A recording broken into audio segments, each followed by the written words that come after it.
Hey everybody, Hake Hardware here, and in this video we are getting ComfyUI installed. In the last guide we got ROCm 7.1 installed with the Strix Halo setup. So I have the GMKtec EVO-X2 with the Max Plus 395 CPU, APU from AMD. This should also work with pretty much any of the like Ryzen AI APUs, the 890M, this should work. It's basically the GFX 1150 and 1151. That guide should work just fine. If you haven't done it, make sure you go and finish that guide first. And if you've done that, we should be already set up with Python 3 and pip 3. You can go ahead and run that just to make sure you have them. If you don't, you're looking to install 3.12 ideally. That'll make this a very seamless setup for you. So I'm going to be following these instructions, which will be linked in the description of the video. You're going to see my terminal here, so let me bring that up. And we are literally picking up from where we left off in the last video. So this is still a little small. Let me see if I can make this bigger. View. There we go. Control plus. Okay, that's pretty big. I think hopefully that'll be readable for everybody. Okay, let me get the guide positioned here so I can see it. And what we're going to do is just, I'm going to clone this to my home directory. You can clone it to wherever you want. We're cloning the ComfyUI Git repo, and then we'll cd into that.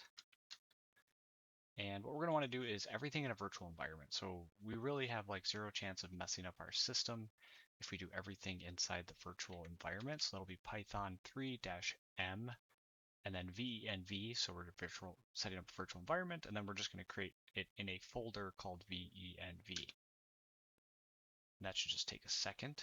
And then we're going to activate the environment. So anytime you're doing anything, if you're not super familiar with Python and virtual environments, anytime you're running pip to install something, you're going to want to be inside your virtual environment. And it's pretty obvious when you are. So you'll see if we do source, and then ven was the folder. We're going to do bin, and then activate. And you can see this little parentheses venv, that means we're in our virtual environment. So we can go ahead and we're just going to make sure wheel is the latest version. Typically there's an update. It's best to just have the latest version for that. And then we're going to download a bunch of wheel files from the Radeon repo. So we can just paste these all in here and hit enter, and it's going to download them one after another. Some of these are pretty big, so I'm going to let them download, and then I'll bring you back once everything is downloaded.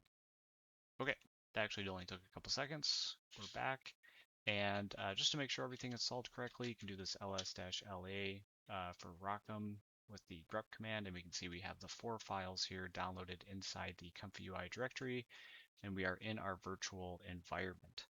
So now we can get everything installed. So we downloaded those wheel files, and now we're going to use pip to install them. So we're just going to paste this big long command here and get everything installed. And again, we want to make sure we're in our virtual environment when we're doing this, because we don't want to corrupt or like make our Python, like sometimes there's Python packages installed in the OS that we don't want to. In fact, I don't even think you can run pip commands outside of a virtual environment anymore. I think it like yells at you. But anyways, just make sure you're in there. Okay, now that we have the wheel files all installed successfully, we can install the requirements for ComfyUI. So we're going to do install-r, and then we're going to use the requirements.txt that came with ComfyUI to get all of the dependencies for ComfyUI installed. And this is going to be it. Once this is all installed, we're pretty much good to go. How this basically works is that, well, at least for me, how my setup is I have my GMKtec EVO-X2 running Ubuntu server, and then I have another mini PC that I'm using as my browser, and we're going to be hosting ComfyUI like as like a website, and you can go to it. And to do that, we're going to run Python 3 main.py -- listen, and then 0.0.0.0 will allow me from another computer to actually access the website that this creates. So we're just going to run that, and we will see We have our VRAM, which is that 115 gigabytes that I set in the last video. And we should see something about, yeah, Radeon graphics, native. We're running PyTorch 2.8, and everything should be running good. So what we're going to do is we're going to go back. Actually, yeah, we're going to grab the IP address from this. So you want the IP address of the computer running ComfyUI. And then what we're going to do is switch back to our browser. And we're going to go to this :8188, and now we have ComfyUI. So this is running off that